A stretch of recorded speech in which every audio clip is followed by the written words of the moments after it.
Imagine you are standing in a marketplace 4,000 years ago. No smartphones, no credit cards, no Amazon Prime. Just you, a handful of goods, and the skill to trade. The people in that market, ancient Mesopotamian traders, Silk Road merchants, Phoenician sailors, they built empires from almost nothing. And they did it without a single financial app, without a bank account, and without a single dollar in their pocket. Here is the uncomfortable truth. They understood money better than most people alive today. And somewhere along the way, we forgot what they knew. Welcome to Wired to Broke.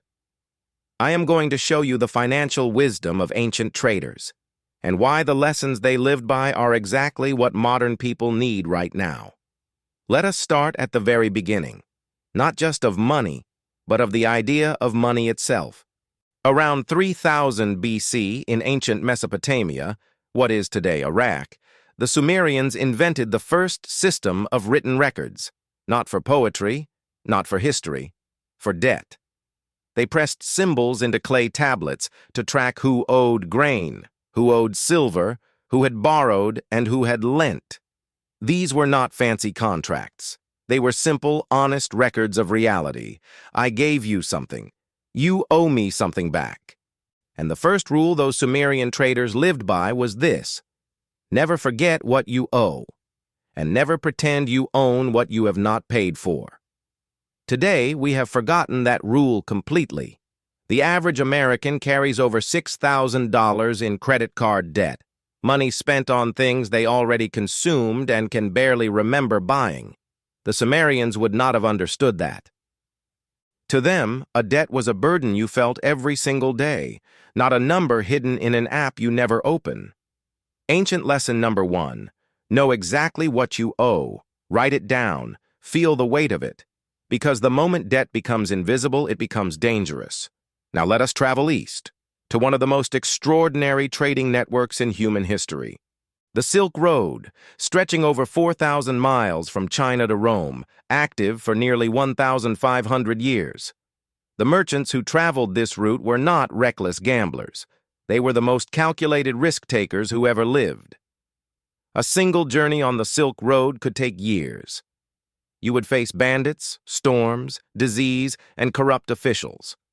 The risk of losing everything was real, every single trip. So how did they survive? How did some of them get rich? 2 words: diversification and patience. A Silk Road merchant never bet everything on one product. He carried silk, yes, but also spices, glass, and gems. If one category failed, the others might save him. He also never expected fast returns. A journey of 2 years was normal. He planned for that. He was never surprised that wealth takes time. Now look at how we invest today. We buy a stock on Monday and panic sell on Thursday because it dropped 3%. We pour money into a single asset because someone online said it was going to the moon. And we expect to get rich in 6 months, on a path that historically takes decades. The Silk Road traders would have looked at us with absolute confusion. Ancient lesson number 2, spread your risk, and give your investments time to breathe. Wealth built fast falls fast. Wealth built slow lasts. Now let us go to the Mediterranean coast, around 1200 BC, to the greatest traders the ancient world ever produced, the Phoenicians. A small civilization from what is now Lebanon, they built a commercial empire that stretched from modern-day Spain to the Middle East. They sailed unknown seas. They founded new colonies. They created the first true alphabet, not to write poetry, but to track trade deals across vast distances. And the Phoenicians understood something that most modern people refuse to accept. Risk is not the enemy. Unmanaged risk is. They developed early versions of what we now call insurance, long before the concept had a name. If you were a merchant sending goods on a ship, you could pay a premium to a group of investors. If the ship sank, they covered your loss. They called this bottomry. We call it maritime insurance. The principle is identical, and it is 3,000 years old. The Phoenicians understood that you cannot eliminate risk. You can only decide how much of it you carry alone. Today, millions of people have no emergency fund, no insurance, no financial safety net of any kind. They are walking the Silk Road on one ship, with no backup plan. Ancient lesson number 3, always have a plan for when things go wrong. Not because you are pessimistic, but because reality does not care about your optimism. Now let us travel to the banks of the Nile, ancient Egypt, around 2500 BC. The Egyptians built something that most people do not associate with Egypt at all. Banks, not banks of stone and marble, banks of grain. The pharaoh's government collected grain from farmers during good harvests and stored it in massive state warehouses. When famine came, and it always came, that stored grain was distributed to the people. This is the oldest documented example of what economists call counter-cyclical saving. Save more when times are good, so you have reserves when times are bad. The Bible tells this story directly. Joseph in Egypt advising Pharaoh, 7 years of plenty, then 7 years of famine. Store during the good years. That advice is 4,000 years old. Most households today follow the exact opposite. They spend more during the good years and panic when the bad years arrive. The average American saves less than 5% of their income. In a country with one of the highest incomes in the world, the ancient Egyptians, farming by hand under the desert sun, saved more consistently than we do. Ancient lesson number 4. The good times are when you prepare for the bad times, not a moment later. Now let us look at the civilization that borrowed all of these lessons, and then destroyed itself anyway. Rome. The most powerful empire the ancient world ever saw, and a masterclass in what happens when a society forgets the financial discipline that built it. At its peak, Rome was a marvel of commerce. Roman merchants traded with India, China, and Arabia.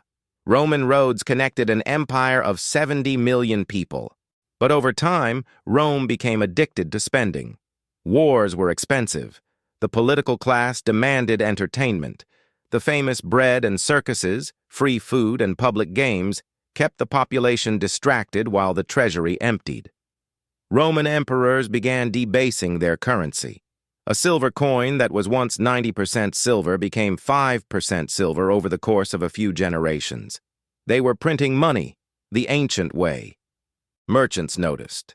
Trust collapsed. Prices rose. Trade slowed. And an empire that had stood for centuries began to crack from the inside. Sound familiar? Inflation eroding purchasing power. Governments spending more than they collect. Citizens distracted by entertainment while the economic foundation crumbles. Rome did not fall because of barbarians. It fell because it forgot the financial discipline of the traders and farmers who built it. Ancient lesson number 5. Debasement is always a slow disaster. When you dilute the value of money, yours or your country's, the consequences do not arrive overnight. They arrive compounded over decades. Now let us zoom out and look at all these civilizations together. Mesopotamia, the Silk Road, Phoenicia, Egypt, Rome. What did they all have in common in the periods when they thrived? 1. They treated debt as a serious visible obligation. 2. They diversified and thought long-term. 3.